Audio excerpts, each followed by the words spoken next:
Okay, for the central limit theorem, they want to show us 2 points. The first point is that the sample follows the normal distribution. The simple mean will follow the normal distribution. Second point is, as the sample size n increases, the distribution of sample means narrows on the population mean, and its standard error sigma gets smaller. So when the n equal to 2 or n equal to 1, they are the distribution. They are very spread. But when the n equal to the 8 or n equal to the 4, when the size is increased, the value will be concentrated on the population mean, and the population becoming too narrow. So now let's use MATLAB to prove these 2 points.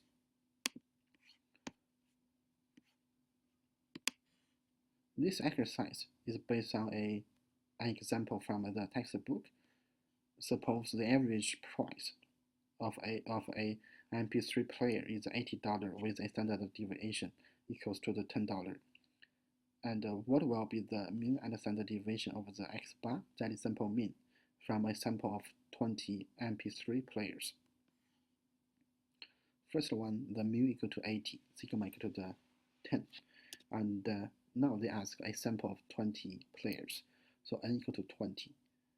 Totally we get the 100 sample, so in here m equal to the 99 because it's from 0. So for the first part, let's generate the random values from the normal distribution based on these three parameters.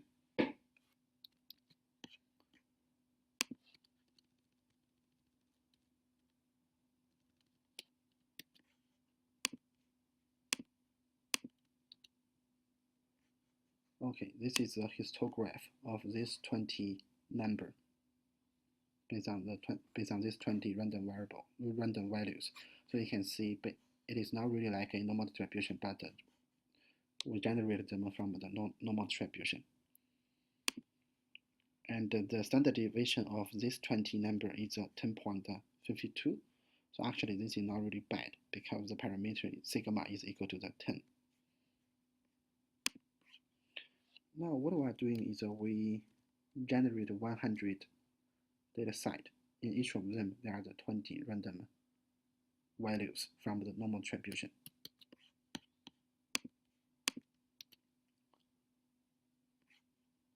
You can see here we have a totally 100 data set. And in each of them, let's try in each of them there are the 20 numbers.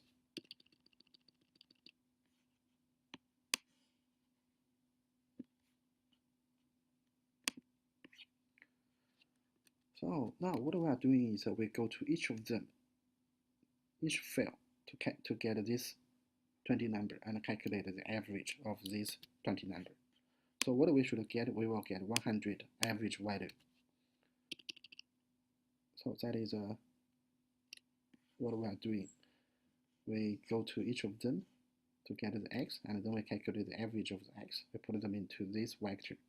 So for the x b will be a 100 numbers. For each of them will be the average value for each data set. For example, like 78 for this data set, for the 80 for this data set.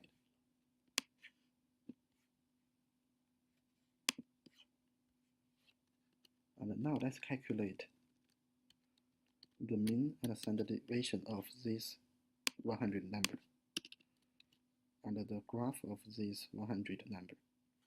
So what do we get?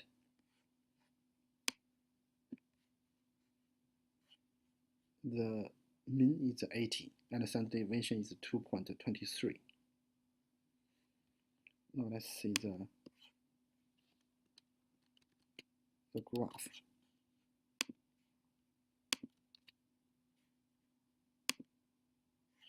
That is a graph for these 100 numbers.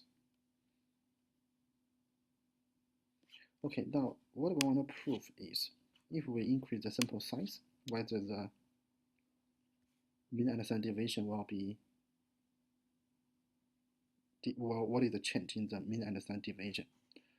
So before we do it, we have to delete all of the data in here, and now let's try. There are the 200 MP3 players in each data site. Totally we have 100. So let's try it.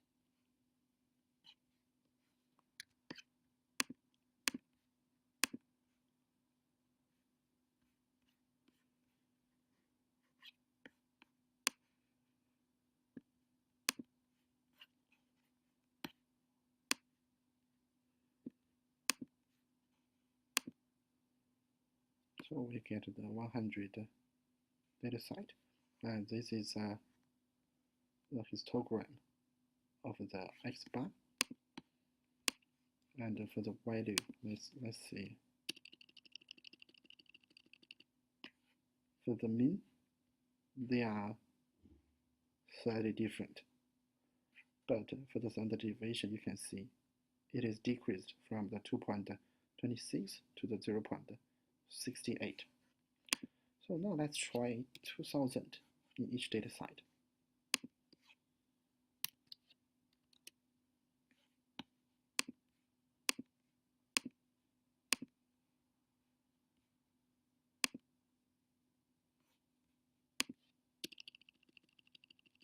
Okay, the value decreased to the 0.23. So what we have learned is that when the n equal to 20, the standard deviation of the X bar, the sample mean, is 2.26. When the n equal to the 200, the standard deviation becomes to the 0.68. With the n equal to the 2000, the standard deviation is 0.23. So that is what we have proved. When the n equal to the 1 or 2, it is very spread. But when the n is increased, the standard deviation becoming to very small. And that is a graph for the